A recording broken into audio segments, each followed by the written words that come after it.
that come into your mind.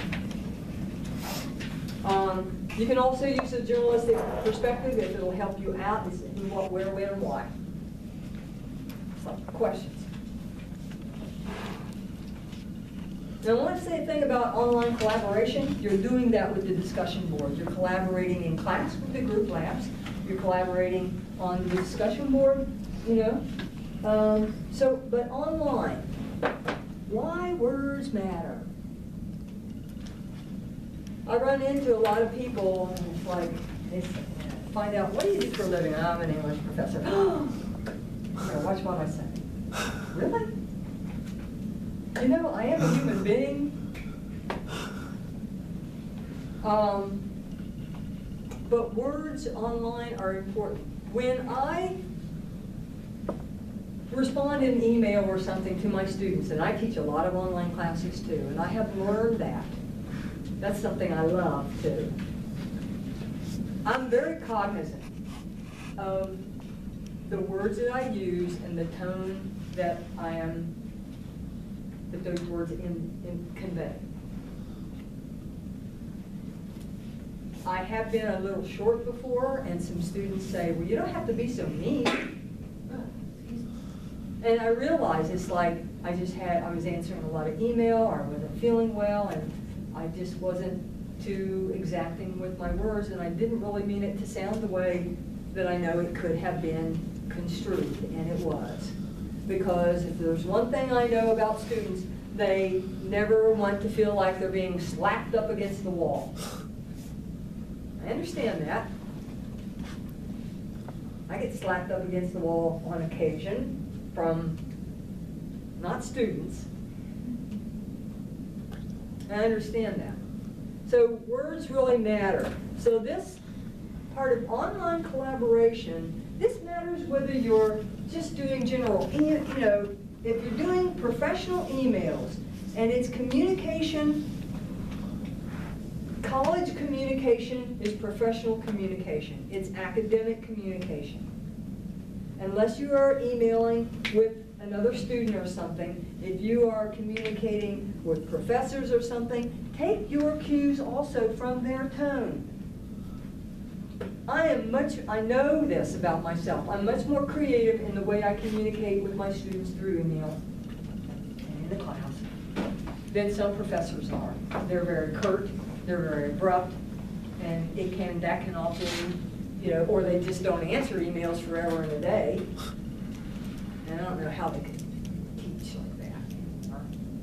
But, it's like, you also want to think about that. And, but you want to develop your own voice. That's the most important. And your own awareness of the words that you're using. You need to choose your words carefully with online communication to avoid inadvertently hurting someone's feelings. Because we know this. Without facial expressions, without gestures, other forms of body language, tone of voice, your words carry all the weight. Your words carry all the weight in writing. Whenever you write anything, your words carry all the weight. They not only form an impression of what you're writing about, but inadvertently, they form an impression of who is creating this message. It's multifold. Words carry all the weight. This is what we call, you don't need to remember this or anything, but this is part of the rhetorical situation of understanding audience.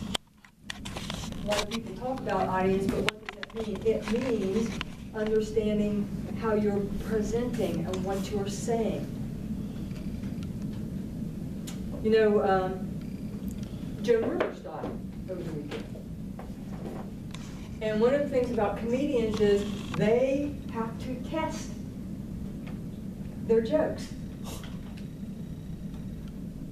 Their jokes are mostly always words, and it is the words that they use that will either make or break them. It's not so much about the physical antics of a joke teller. That's never key.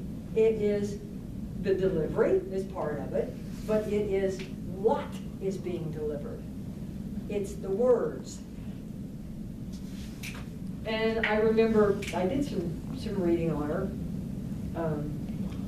that she said, and there was something on NPR, I think in 2005 or something with Terry Gross that I listen to NPR a lot. And she was interviewing Rivers, and Rivers said people would send her jokes, and she would pay like $10 a joke if she used the joke. And Terry Gross said, she's a famous NPR interviewer, and she said, well, that doesn't seem like much, $10 a joke. And she said, honey, listen, I have to try them out, and most of them don't work. So one joke in 100 might be okay. 1 in 100. So she would be spending, what's 100 times 10? I'm asking. I'm not a math person, so help me out here, guys. So $1,000, one joke would work. The words, the audience, the other jokes weren't working, the other words weren't working. So, writing conferences. You want to talk to me, or you go to the writing lab? How many of you have used the writing lab? All right, know where it is. Columbus Hall, ground floor, great people. One of my good friends is director over there, Jeff Birch. So if you need, go over there. I don't care whether you're a straight A student or not. You can all benefit from a little feedback, over at the Writing Center. So when you got papers coming up, you have peer review here, go over there and do another review session with someone. Go prepared, take your draft, be prompt, listen, discuss, things like that. All right.